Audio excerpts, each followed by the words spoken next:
Hello friends, welcome to your channel. যারা নতুন আছে তাদের বলে দিই যে আমি অনলাইন ডকুমেন্ট ভেরিফিকেশান কীভাবে করবে A to Z আমি একটা ভিডিও বানিয়েছি। সেখানে কিন্তু আলোচনা করা হয়েছে যে কীভাবে তুমি ডকুমেন্ট ভেরিফিকেশানটা অনলাইন মানে কোনো ভুল ছাড়া করতে পারো। কেয়ারফুলি করবে সবাই, ঠিক আছে। এরপরে একটা ভিডিও যেটা বানিয়েছিলাম সেখানে কি যে এই যে চয়েস শিটটা আছে, চয়েস শিটটা প্রত্যেকটা ডিপার্টমেন্টের একটু ব্রিফ নলেজ আমরা নিয়ে একটা ভিডিও বানিয়েছি যাতে তোমাদের চয়েস শিটটা ফিল আপ করতে সুবিধা হয়। সেখানে আমি আলোচনা করেছিলাম যে কী ধরনের কাজ হয়, তোমার প্রমোশন স্কোপ কেমন, পোস্টিং, এই জিনিসগুলো সব আলোচনা করা হচ্ছে প্রিভিয়াস ভিডিওতে। লাস্ট দুটো ভিডিও তোমরা দেখে নিও, যারা নতুন আছো তাদের তোমাদের সুবিধা হবে। এই ভিডিওটা বানানো হচ্ছে তাদেরকে ডেডিকেশন করার জন্য। বারবারই তোমরা মেসেজ করছো ইন্ডিভিজুয়াল যে চয়েস শিটটা কী দেবো, কোনটা 1 2 3 4 এরকমভাবে দেবো। তো দেখো, চয়েস শিটটা টোটালি নিজেদের ওপর, ঠিক তুমি কোন ডিপার্টমেন্টে কাজ করতে চাও কি না, টোটালটা তোমার ওপর। তো আমি বলেছিলাম যে চয়েস শিটটা তোমরা নিজেই ভরবে, কিন্তু আমি যদি তোমাদের জায়গায় থাকতাম তাহলে আমার চয়েস শিটটা কীরকম ভরতাম, বা আমি চয়েস শিটটা কীরকম ভরতাম, আমার চয়েস শিটটা কেমন হতো আফটার ফিল আপ, সেই জিনিসটা। আর আমি কেন কোন ডিপার্টমেন্টকে first, second, third, fourth choice দিচ্ছি সেটাও আমি তোমাদের সঙ্গে আলোচনা করব, ঠিক আছে। তো এই চয়েস শিটটা ফিল আপ করার সময় তোমার মেন 3টে জিনিস তোমার মাথায় থাকা দরকার, কিন্তু তুমি 3টের মধ্যে কোনটাকে বেশি প্রেফার করবে সেই জিনিসটা তোমার ওপর ডিপেন্ড করছে, ঠিক আছে। তো ফার্স্ট যে পয়েন্টটা সেটা হচ্ছে যে কাজ শেখার যে স্কোপ, তার মানে হচ্ছে যে ওয়ার্ক নলেজ, যে তুমি যে কাজ করছো, বা তুমি অ্যাজ এ সিভিল ইঞ্জিনিয়ার, তুমি যদি অ্যাজ এ সিভিল ইঞ্জিনিয়ার তুমি কতটা পারফেক্ট তা বোঝা যাবে তুমি কতটা জানো, নলেজ তোমার সিভিল সম্বন্ধে কতটা জ্ঞান আছে, সেই প্র্যাকটিক্যাল ফিল্ডে তুমি কতটা অ্যাপ্লাই করতে পারছো। তার জন্য ওয়ার্ক নলেজটা খুব ইম্পর্ট্যান্ট, এটা মাথায় রাখতে হবে। 2 নম্বর যে কি সেটা হচ্ছে প্রমোশন। আর 3 নম্বর যে জিনিসটা হচ্ছে পোস্টিং, যেটা তোমাদের এই 3টে জিনিস তোমাদের মাথায় ঘুরছে, যে 3টে জিনিস নিয়েই তোমার চয়েস শিটটা ফিল আপ করার দিকে তোমাদের জোর দেওয়া উচিত। তো এই 3টে জিনিসের মধ্যে আমি ফার্স্টটাকে প্রেফার করব, আমি যদি তোমার ক্যান্ডিডেট হতাম তাহলে। কেন প্রেফার করবো সেটাও একটু আলোচনা করে নিই। Work knowledge important. As a civil engineer তোমার যদি কাজের নলেজটা থাকে তাহলে তুমি কি এইটা বলে না আজ না হয় কাল, বা যে কোনো জায়গায় তুমি যে কোনো জিনিসই 100% সিকিউর কোনো জিনিসই হয় না, কোনো জবই নয় সে যেও বলে থাকে যে গভর্নমেন্ট জব খুবই সিকিউর। হতে পারে কোনো একটা অ্যাডভার্স কন্ডিশনে তোমার কাছে জব থাকলো না, সাপোজ। তো তোমার যদি জবের নলেজ, যে ওয়ার্কিং নলেজ সিভিলে থাকে, তো আমি জানি যে আমি যে কোনো জায়গায় আমি একটা নিজের যে ব্যাকআপ সেটা আমি করে নিতে পারবো বাইরে, কারণ আমার সিভিলের নলেজ, যেটা ওয়ার্কিং নলেজ, ফিল্ড নলেজ খুব ইম্পর্ট্যান্ট। দেখবে এটা বলো আইটিদেরও সেম জিনিস হয়, আইটিদের না খুব যে এক্সপিরিয়েন্সটা খুব ইম্পর্ট্যান্ট, কারণ দেখছো আইটি এখন দিন প্যাকেজ কতটা হয়েছে, কারণ এটা এক্সপিরিয়েন্সের উপরে হয়, ঠিক আছে। সেরকমই সিভিল সাবজেক্টটা এমনই, তোমার ওয়ার্কিং নলেজ যত বেশি হবে তোমার ভ্যালু ততটা বাড়বে, ঠিক। সাপোজ গভর্নমেন্ট আমাকে কোনো সময় এক্সপ্লেন করলো, তো আমি নিজে খেতে পারবো, নিজের এতটুকু ক্ষমতা যেন থাকে। সেই জন্য আমি ফার্স্ট প্রেফার করব যে ওয়ার্ক এক্সপিরিয়েন্স বা ওয়ার্ক নলেজটাকে, ঠিক আছে। পরেরগুলো আমার সেকেন্ড থার্ড চয়েস হবে, মানে চয়েস সিটের দিক দিয়ে, ঠিক। তাহলে তোমরা বুঝতেই পারছো ফার্স্ট চয়েস যেটা আসবে সিভিলের দিক দিয়ে, সেটা কিন্তু তোমরা জানো নিজের ডিপার্টমেন্ট আমাদের এখানে পিডাব্লিউডি, কারণ আমি এভাবেই সেই জন্য চুজ করেছি, কারণ আমি WBSc-DCL ছাড়ার ফার্স্ট যে কারণ, ওয়ান অফ দ্য মেন কারণই যেটা ছিল সেটা হচ্ছে ওয়ার্ক নলেজ, কারণ ওখান থেকে নলেজ গেইন করার স্কোপটা খুবই কম ছিল, যেটা পিডাব্লিউডি থেকে অনেক বেশি ওয়াইড, যে এরিয়াটা প্রচণ্ড ওয়াইড, যেটা সিভিলের মাদার ডিপার্টমেন্ট। এটা নিয়ে আমি ডিটেলস আলোচনা করব না, কারণ এটা নিয়ে আমি অলরেডি ভিডিও বানিয়েছি, টোটাল পিডাব্লিউডি নিয়ে টোটাল একটা ভিডিও বানানো আছে, অনেক বড় ভিডিও, মোটামুটি 15 থেকে 20 মিনিটের ভিডিও বানানো আছে, তোমরা গিয়ে প্রত্যেকটা জিনিস আমি আলোচনা করেছি, ঠিক আছে। তো এটা হলো কারণ, মেনলি শুধু শর্টে বলে দেবো, যেহেতু বিল্ডিং, রোডস, তোমার ব্রিজ, কালভার্ট, মেনলি যে প্রজেক্ট সব টোটালি যে সিভিলের যে ভাস্ট জায়গা সেটা কিন্তু পিডাব্লিউডি দেখে, ঠিক। এখন যদি আমরা বলি সেকেন্ড চয়েস, যদি বলি তো সেকেন্ড চয়েস আমি প্রেফার করব PHE-কে। হোয়াই, কেন? কারণ আমরা যদি দেখি দিন দিন যত দিন যাচ্ছে, তো ওয়াটারটা একটা চ্যালেঞ্জিং বিষয় হয়ে যাচ্ছে। তোমরা দেখবে যে এটা ইন্ডিয়াতেও ধীরে ধীরে হয়ে গেছে, কোনো কি স্টেটে কি জল সংকট শুরু হয়েছে।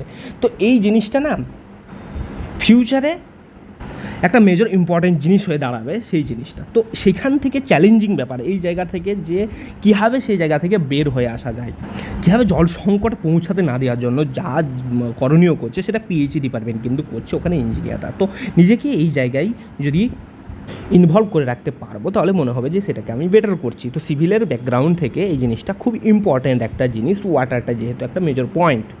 এখানে কি ওয়াটার ট্রিটমেন্ট থেকে শুরু করে ওয়াটার ঘরে ঘরে জল পৌঁছানোর যে টোটাল যে ফাংশনসটা সেটা পিএইচই ডিপার্টমেন্ট দেখে।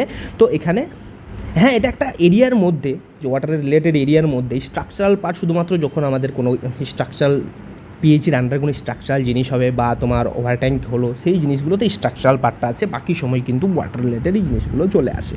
তো এখানে স্কোপ থাকে স্ট্রাকচারাল জিনিসটাও শেখা, আর মেনলি যেটা এটা হচ্ছে ওয়াটার ট্রিট অ্যান্ড ডিস্ট্রিবিউশন, যেটা আমাদের ফার্দার ফিউচারে মনে হয় এটা একটা মেজর প্রবলেম হয়ে দাঁড়াবে আমাদের ইন্ডিয়াতে।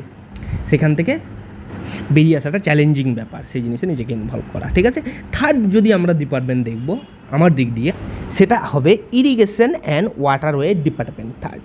হোয়াই? বিকজ দেখো, আমি গ্রাম ভিলেজ থেকে পাতি ভিলেজ থেকে উঠে আসা ছেলে, ঠিক আছে?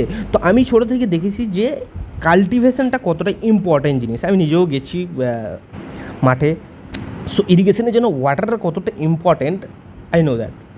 সো এটা একটা ইমোশনাল অ্যাটাচ আছে। আর সেটা জানো যে ইরিগেশন জিনিসটা এরকমই, আমরা যেটা খাওয়া দাওয়া সব কিছু করছি সেটা সব টোটালি সোর্স ইরিগেশন, যে ইরিগেশন রিলেট আছে। ঠিক, কারণ এখন এরকম নেই ইন্ডিয়াতে যে ওয়েদার কন্ডিশন অনেকটাই চেঞ্জ হয়েছে, তো ইরিগেশনের উপরে অনেকটাই কাল্টিভেশন, অনেকটাই মানে মেজরলি ইরিগেশনের উপরেই কিন্তু ডিপেন্ডেবল হয়ে যাচ্ছে দিন দিন ইন্ডিয়া।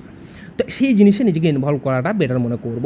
আর তাছাড়াও যদি দেখি আমরা বড় বড় ড্যাম যে জিনিসগুলো, তো যখন ড্যাম জিনিসটা চলে আসবে তখন টোটালি কিন্তু সিভিলের বড় পার্ট একটা চলে আসে। তো ড্যাম জিনিসটাকে, সেটাকে বড় প্রজেক্ট হলো, নতুন ড্যাম হলো, ড্যামটাকে মেনটেন করে রাখা, এই জিনিসগুলো টোটালি কিন্তু সিভিলের একটা ভালো স্কোপ থাকে, যেটা মানে কিছু শেখার। নতুন ক্যানেল হলো, সেখানে একটা শেখার স্কোপ থাকে। সেই জিনিসে আমি এটাকে থার্ড চয়েস প্রেফার করব।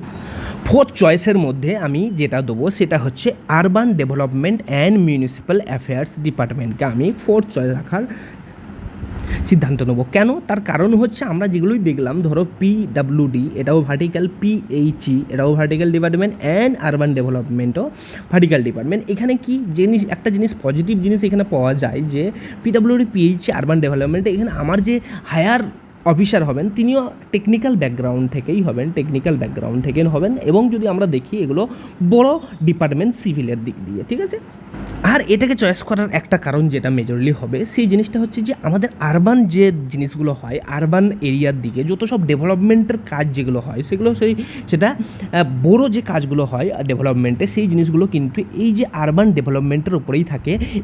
ইভেন যারা এমএসসিতে যে কাজগুলো হয়, মিউনিসিপ্যাল কর্পোরেশনের যে কাজগুলো ছোটো ছোটো হয়, সেগুলোও কিন্তু ওভারভিউ আমাদের আরবান ডেভেলপমেন্টের উপরেও কিছু সময় দেওয়া থাকে। তো এখানে থাকার স্কোপটা হচ্ছে, কাজের স্কোপটা অনেক বেশি পাবো, আর শেখার স্কোপটাও বেশি পাবো। এখানে বিল্ডিং, রোডস, এখানে একটা সুবিধা, বিল্ডিংসেরও কাজ হতে পারে, রোডসেরও কাজ হতে পারে, ইভেন ওয়াটার সাপ্লাইটাও ইরিগেশন, মানে যেটা ওয়াটার সাপ্লাই যেটা তোমার আরবান এরিয়া, সেটারও কাজ হয়ে থাকে। তো এখানে শেখার স্কোপটা ওয়াইড। এখন নেক্সট যদি ডিপার্টমেন্ট কোনো দিতে চাই, সেটা দেবো 5 নাম্বার, যেটা দেবো সেটা হচ্ছে তোমার পঞ্চায়েত অ্যান্ড পিএনআরডি, যেটা panchayat and rural development department. তো এখানেও যদি দেখি মেজর ডিপার্টমেন্টের সিভিলের মধ্যে পিএনআরডি একটা মেজর ডিপার্টমেন্ট। এখানেও যে আগে জিনিস আমরা আলোচনা করেছি, যেভাবে আগের যে চয়েস সিটটা আলোচনা করেছি, সেখানে বলেছে কী কী কাজ হয়। তো পঞ্চায়েতের যে কথা বলে বিডিও অফিসের যে কাজগুলো যেগুলো হয়, এখানেও মিক্সড কাজ হয়, এখানে সব কিছু শেখার মানে যে স্কোপটা সেটাও থাকে, যে বিল্ডিং, রোডস, সামথিং তোমার ওয়াটার সাপ্লাইও সামথিং এখানে দেখে, এখানে ছোটো ছোটো মেনটেন করে যেগুলো। এখানে প্রমোশনাল স্কোপটাও ঠিকঠাক আছে মোটামুটি। আর বিডিও অফিসে কাজ করলে কি একটা সম্পর্কটাও সবার সঙ্গে একটা ভালো হয়, সেটা ডিএম অফিসই হোক, এসডিএম অফিসই হোক না কেন।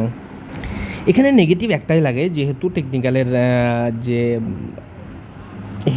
হেড সেটা নন টেকনিক্যাল হয়, বিডিও সাহেব হন, এটাই শুধু মানে এটার দিক দিয়ে একটা নেগেটিভ আমার মনে হয়, আমার দিক থেকে যেটা মনে হয়। আর একটাও যেটা নেগেটিভ, যে কিছু কিছু সময় নন টেকনিক্যাল কাজ করতে পারে, টেন্ডারিং সামথিং কিছু, যে তোমার কোনো ইলেকশন সামথিং বা কিছু নন টেকনিক্যাল কাজ, এই জিনিসগুলোও কিন্তু করে, যেহেতু স্টাফ কম থাকা। নেক্সট যদি 6 নাম্বার ডিপার্টমেন্ট যদি যাই, 6th চয়েস, সেটা আমরা দিতে পারি প্ল্যানিং অ্যান্ড স্ট্যাটিস্টিক্স। যদিও এটা লাস্টের দিকে রাখতে বলছি এই কারণেই, কারণ এটাও কিন্তু বিডিও অফিসেই পোস্টিং, তার আগে পিএনআরডিটা দিতে বলছি, কারণ পিএনআরডির প্রমোশনাল স্কোপটা খুব বেশি।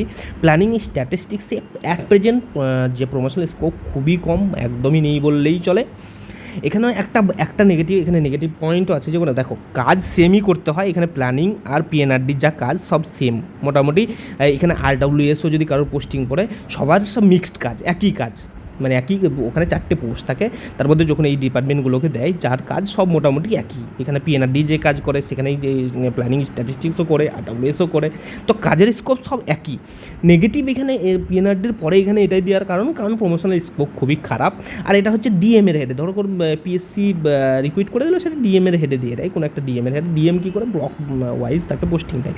একটা পজিটিভ হতে পারে, নেগেটিভ হতে পারে। পজিটিভ হচ্ছে এটাই যে তোমার নিজের ডিস্ট্রিক্টে যদি পেয়ে যাও তুমি, সেখান থেকে ডিস্ট্রিক্টেরই ব্লকগুলো তুমি ঘুরতে পারবে। মানে ডিস্ট্রিক্ট টু ডিস্ট্রিক্ট চেঞ্জ হওয়ার যে স্কোপটা খুবই কম, এটা আমি আলোচনা করেছি, এটা নেগেটিভ দিক দিয়ে। এরপরে যদি আমি বলি, এরপরের মধ্যে দুটো ডিপার্টমেন্ট আমি সেখানে দেখতে পারবো, সেটা একটা হচ্ছে সুন্দরবন অ্যাফেয়ার্স ডিপার্টমেন্ট, আর একটা যেটা হচ্ছে এখানে তোমাদের ব্যাকওয়ার্ড ক্লাস ওয়েলফেয়ার ডিপার্টমেন্ট। এই দুটোর মধ্যে যে কোনো একটা চয়েস তোমরা দিতে পারো, 7 and 8, মানে যদি আমি থাকি এই জায়গায় দেবো 7 আর 8-এর মধ্যে, ঠিক আছে। যে দুটোর পয়েন্ট দেওয়া হলো, পয়েন্টের কাজ, কারণ এই দুটো ডিপার্টমেন্টের কী কাজ আমি আগের ভিডিওতে বলেছি, ডিটেলস বলবো না। আমার মেনলি চয়েস যে কটা হবে, যে এই ফার্স্ট এই 6 চয়েস যেটা আছে সেটাই, তারপর 7, 8 হ্যাপাজালি, তারপরে যেটা থাকবে লাস্ট ডিপার্টমেন্ট সেটা আমি দিয়ে দিতে পারবো। সেটা ফিশারি হলো ধরো 9 দিলাম, ট্রান্সপোর্ট নতুন ডিপার্টমেন্ট কোনো আইডিয়াই নেই 10 দিলাম ধরো। এই টাইপসের কিছু আমি যে চয়েস সিট সেটা আমি ভরে দিতে পারি আমি যদি এই জায়গায় থাকি সেই জন্য। কিন্তু এটা কিন্তু জাস্ট ডেমো কিন্তু ভাই, সবাই চয়েস তোমাদের নিজের ওপর, চয়েস তোমাদের নিজের ওপর, তোমরা নিজের কোন ডিপার্টমেন্টে কাজ করতে চাও সেটা টোটালি নিজের ওপরে। এটা আমি বললাম যে আমি তোমাদের জায়গায় থাকলে চয়েসটা আমার এরকম হতো, তার কেন আমি ফার্স্ট যেহেতু আমি প্রেফার করি যে ওয়ার্ক এক্সপিরিয়েন্সটাকে আমি প্রেফার করি, সেই জন্য তোমরা যদি প্রমোশনাল স্কোপটা যদি তোমরা প্রেফার করো তাহলে সেটা চয়েস সিটটা আলাদা হবে। যদি তোমার পোস্টিং যদি তোমার রিলেটেড হয় তাহলে কিন্তু চয়েস সিট আলাদা হবে, সেটা নিয়ে তোমার যদি সেরকম কিছু চাও আবার ডিসকাস করতে হবে, সেটা আলাদা ভিডিওতে। তো দেখে নাও, এরকমই জাস্ট চয়েস সিটটা আমি একটা বানিয়েছি অ্যাজ পার মি। তারপর এখানে কি করতাম, এখানে কোনো জিনিস আমার নীল দিয়ে, এখানে আমার সিগনেচার, নাম, রোল নাম্বার, ডেট লিখে কমপ্লিট, দেন ডান। তো যাই হোক, তোমরা এটাই বলেছিলে যে আমি যদি থাকি সেখানে চয়েস সিটে কীভাবে ফিল আপ করতাম এবং কেন, সেই জিনিসটা আমি কিন্তু তোমাদের আলোচনা করেছি। অ্যাজ পার তোমরা যেরকম ভিডিও চাও, অ্যাজ পার সেরকম তোমাদেরই কিন্তু রিকোয়ারমেন্ট অনুযায়ী ভিডিও বানাই, প্রথম থেকে যেদিন থেকে চ্যানেলটা শুরু করেছি, তোমরা জানো ভালোভাবেই। এবার এখন যদি তোমরা চাও প্রমোশনাল বেসিকে, পোস্টিংয়ের বেসিকে যদি আবার চয়েস সিট একটা আলাদাভাবে তোমরা ফিল আপ করতে বলো, তাহলে আবার সেই জিনিসটা আলাদা করতে হবে। আর হ্যাঁ, এটা ঠিক যে এগুলো মাথায় রাখলে চয়েস সিটটা একটু আলাদা হবে, ঠিক আছে। হ্যাঁ, কয়েকজন বলেছিলে যে মেয়েদের চয়েস সিট কীরকম হওয়া দরকার পিএসসিতে, সেটা নিয়ে আলোচনা করতে। তো যদি তোমরা চাও প্রমোশন প্লেস, মানে তোমার পোস্টিং আর মেয়েদের প্রেফারেন্স কীরকম হয় সে নিয়ে একটা ডিটেল ভিডিও, মানে একটা ভিডিওতেই 3টে তাহলে আলোচনা করে দিতে পারি যদি তোমরা চাও, তাহলে দরকার নেই। যাই হোক, যদি ভালো লাগে লাইক করবে অবশ্যই, শেয়ার করবে ফ্রেন্ডদের সঙ্গে, আর ভিডিও ইনফরমেটিভ লাগবে সাবস্ক্রাইব অবশ্যই করবে। আর একটা জিনিস বলে দিই, WBPSC JEE 22 যারা সিলেক্টেড হয়েছো, অনলি সিলেক্টেড ক্যান্ডিডেটদের একটা হোয়াটসঅ্যাপ গ্রুপ আমি খুলে দিয়েছি, যেটা ডেসক্রিপশানে তোমরা লিঙ্ক পেয়ে যাবে, ঠিক আছে। লিঙ্কটা তোমার আমার ডেসক্রিপশানে দেওয়া থাকবে। তো সেখানে কি করবে, সেখানে তোমরা রিকোয়েস্ট পাঠাবে, সেখানে তোমার নাম আর রোল নাম্বার বা নাম আর সিরিয়াল নাম্বার চেক করে তোমাদের অ্যাড করা হচ্ছে। তো প্রায় 620+ ক্যান্ডিডেট সেখানে আছে, অল আর সিলেক্টেড। যে তোমাদের 1900 ক্যান্ডিডেট যেখানে দিয়েছে তার মধ্যে 620 প্রায় স্টুডেন্ট এখানে এই গ্রুপে আছে। তো সবাই তারা ইন্টারভিউ রিলেটেড কোশ্চেন অ্যান্সার বা ফর্ম ফিল আপের কী প্রবলেম কী না, বা তোমার চয়েস শিটে কী প্রবলেম, নিজেরাই সলভ করছে যে জিনিসটা, ঠিক আছে। যেগুলো পারছে না বা কী না, সেগুলো আমার দিক থেকে যতটা সম্ভব সেটুকু আমি সলভ করি। চলো, সবাই ভালো থাকো, সুস্থ থাকো, তোমাদের প্রিপারেশান বুস্ট করো। আর কী ভিডিও চাও আর ভিডিওর ফিডব্যাক কেমন সেটা অবশ্যই কমেন্ট সেকশনে জানাবে। কমেন্ট সেকশন অলওয়েজ তোমাদের জন্য খোলা, আর প্রত্যেকটা কমেন্ট আমি চেষ্টা করি পড়ার এবং রিপ্লাই দেওয়া।